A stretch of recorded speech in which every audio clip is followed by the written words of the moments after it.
Congress party మీద విమర్శలు చేయాలనంటే బయటి పార్టోళ్ళు ఎవ్వరు అవసరమే లేనట్టున్నది. బయటోళ్ళెవలు మా పార్టీని అనేది మేమే అనుకుంటాం అన్నట్టు సొంత పార్టీ లీడర్లు పార్టీ పతార గంగల గలుపుతున్నారు. వాళ్ళకు వాళ్ళే అనుకొని ఆళ్ళ కాలే తిట్టుకొని కొట్టుకునే పని ముందటేసుకున్నట్టున్నారు. ఎందుకు ఇట్లా మాట్లాడుతున్నది ఈ పిల్ల అనుకుంటున్నారా? ఇగో ఈ సార్ను చూస్తుంటే గట్లనే అనిపిస్తున్నది నాకైతే.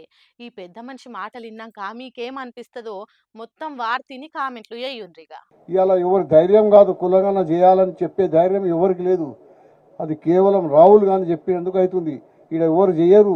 ఆ మహానాయకుడు తీసుకున్న డిసిషన్కు అందరూ ముక్కు కోసుకొని చేస్తారు. రేవంత్ రెడ్డి గారు మన ముఖ్యమంత్రి గారు గట్టిగా నిలబడి చేస్తారు. లేకుంటే ఎక్కడ చేయనిస్తారు వీళ్ళు. ఈ కొడుకులు చేయనియరు. ఇన్నరా సొంత పార్టీలు ఉన్న రెడ్లను ఎట్లా అంటున్నాడో అక్కడ రాహుల్ గాంధీ చెప్పినందుకు ఇక్కడ రేవంత్ రెడ్డి పట్టు పట్టినందుకు కులగణన అయ్యింది తప్ప తెలంగాణ ఇచ్చుట్ల కూడా రెడ్డి కుల పోలే అడ్డం పడ్డారన్నట్టు చెప్తుండి నుండ్రి. తెలంగాణని ఇయ్యనియలే.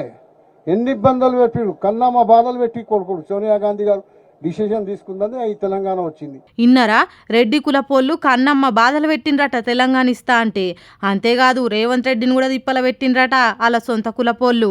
ఇదే రేవంత్ రెడ్డి గారికి ఆ రోజు కష్టకాలంలో నిలబడ్డదోరా మన యాదవ్ స్వరంలో ఈ సిటీలో అండగా ఉన్న వాళ్ళ సామాజిక వర్గం వల్లే ఆయనకు నిలవనియలే. ఈ రోజు వచ్చి భజన కొడుతున్నారు అందరూ. బెల్లం ఏడుంటే ఈగలు ఆన్నే వాళ్ళనట్టు ఆనాడు రేవంత్ రెడ్డిని తిట్టినోళ్ళే ఇవాళ అధికారం రాగానే భజన చేస్తున్నారట.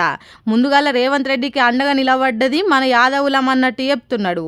అంతేకాదు సొంత పార్టీల రెడ్డి కులపోలు చేస్తున్న రాజకీయం ఎట్లుంటుందో కూడా చెప్పిండు. ముఖ్యమంత్రిని కాపాడింది మేమే.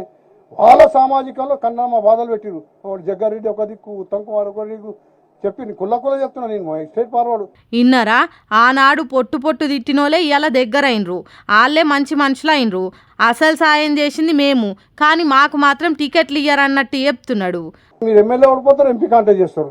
మీరు ఇంకోటి జీవన్ రెడ్డి ఎమ్మెల్యే ఓడిపోయిన ఎంపీ ఇచ్చిరా లేదా? మేము సికింద్రాబాద్ అడితేనే ఒక పాలసీ డిసిషన్ తీసుకురు ఓడిపోయిన వాళ్ళకి ఇవ్వద్దు అని. మళ్ళీ జీవన్ రెడ్డికి ఎట్టిచ్చిరా? బయటి పార్టీకి ఏం తీసుకొచ్చి వాడిని నాగేందర్కి ఇచ్చిరా. అని ఇంటికి పోయి తీసుకొచ్చి ఇచ్చిరు. మీ మహబూబ్ నగర్లో ఇంటికి పోయి తెచ్చి ఇచ్చిరు. ఇవాళ పవర్ వచ్చిందని ఎంతోమంది వచ్చి భజన సంఘాలు భజన కొడుతున్నాయి. మేము భజన సంఘం అప్పుడు పవర్లో లేనప్పుడు మేము ఉన్నాం. అబ్బబ్బా ఎన్ని రోజుల నుంచి ఆపుకుంటున్నాడో కడుపులున్న బాధను గాని ఒక్కసారిగా అక్కేసిండు. రెడ్లు యాదవులను ఎదగనిస్తలేరు. కేంద్ర మంత్రి అయ్యేటోన్ని ఆపిండ్రు. బయటి పార్టీలను తీసుకొచ్చి టికెట్లు ఇచ్చి పార్టీని ఓడగొట్టిండ్రు. గింత అన్యాయం ఉంటుందా? సొంత పార్టీలు ఉన్న రెడ్లే ఇట్లా వేస్తే ఎట్లా అన్నట్టు కడుపులున్నదంతగా అక్కిండు. కావచ్చు అంజన్ యాదవ్ చెప్పే దాంట్లో నిజం ఉన్నది కావచ్చు, కానీ ఒకరిద్దరు చేసిన దానికి కులం మొత్తాన్ని అంటే ఎట్లా? నేను సపోర్ట్ చేసిన అంటున్న రేవంత్ రెడ్డిది కూడా అదే కులం కదా. ఎంపీ టికెట్లు ఇచ్చింది, ఎమ్మెల్సీలను చేసింది కూడా ముఖ్యమంత్రి కదా. కాబట్టి నీ కోపం ఎవల మీద ఉంటే వాళ్ళనే పేరు పెట్టాను గాని మొత్తం కులాన్ని అనకుండ్రి అని అంటున్నారు రెడ్డి కులపోళ్ళు. సీఎంకి దగ్గరున్న మనిషివి నువ్వు, కావాలనే నీతోని రెడ్డి కులపోళ్ళని తిప్పిస్తున్నాడు ముఖ్యమంత్రి అని కొందరు అంటున్నారు. కాబట్టి వెనక ముందు చూసుకొని మాట్లాడే అంజన్ కుమార్ యాదవ్ అన్న అని కోరుతున్నారు కొంతమంది పబ్లిక్ ఈ మాటలు విన్నాక.